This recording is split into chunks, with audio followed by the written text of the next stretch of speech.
ایک دفعہ کا ذکر ہے، کسی جنگل کا شکاری شکار کرتے ہوئے کسی ریاست میں آ جاتا ہے۔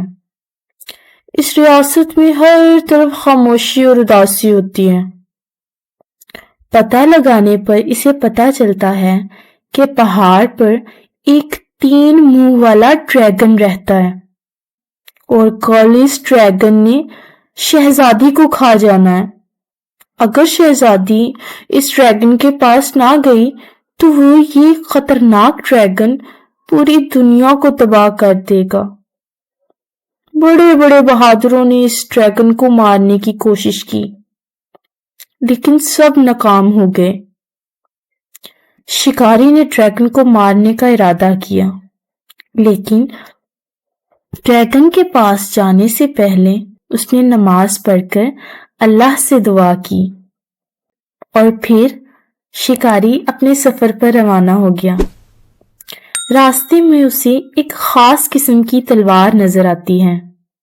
اگلے دن شکاری اس تلوار کی مدد سے ڈریگن کا خاتمہ کرنے نکل جاتا ہے۔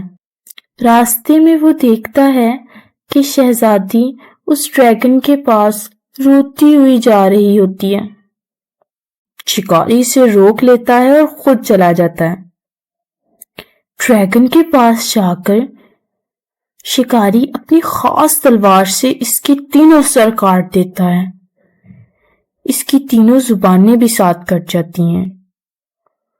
شہزادی اس کو اپنا رومال دیتی ہے جس میں وہ تینوں زبانیں رکھ لیتا ہے۔ بادشاہ کا وزیر بہت لالچی تھا۔ وہ یہ سب دیکھ لیتا ہے۔ وہ دیکھ لیتا ہے کہ شہزادی بچ گئی۔ وہ راستے میں پیچھے سے وار کر کر شکاری کو مار دیتا ہے اور شہزادی کو ڈراتا ہے کہ تم بادشاہ کو کہنا کہ وزیر نے اس ڈریگن کو ختم کیا تاکہ شہزادی کی شادی اس وزیر سے ہو۔ محل میں جا کر شہزادی وزیر کو ہی کامیاب کہتی ہے۔ بادشاہ شہزادی کی شادی وزیر سے کرنے کا اعلان کرتا ہے، لیکن شہزادی 1 سال کی مہلت مانگ لیتی ہے۔ دوسری طرف شکاری کو کوئی بوڑھا آدمی اپنے گھر لے جاتا ہے اور اس کا علاج کرتا ہے۔ اس کے بعد وہ شہزادی کے پاس آتا ہے۔ شہزادی اور شکاری بادشاہ کو ساری سچائی بتا دیتے ہیں۔ بادشاہ وزیر پر بہت نالا ہوتا ہے اور اسے سزا دیتا ہے۔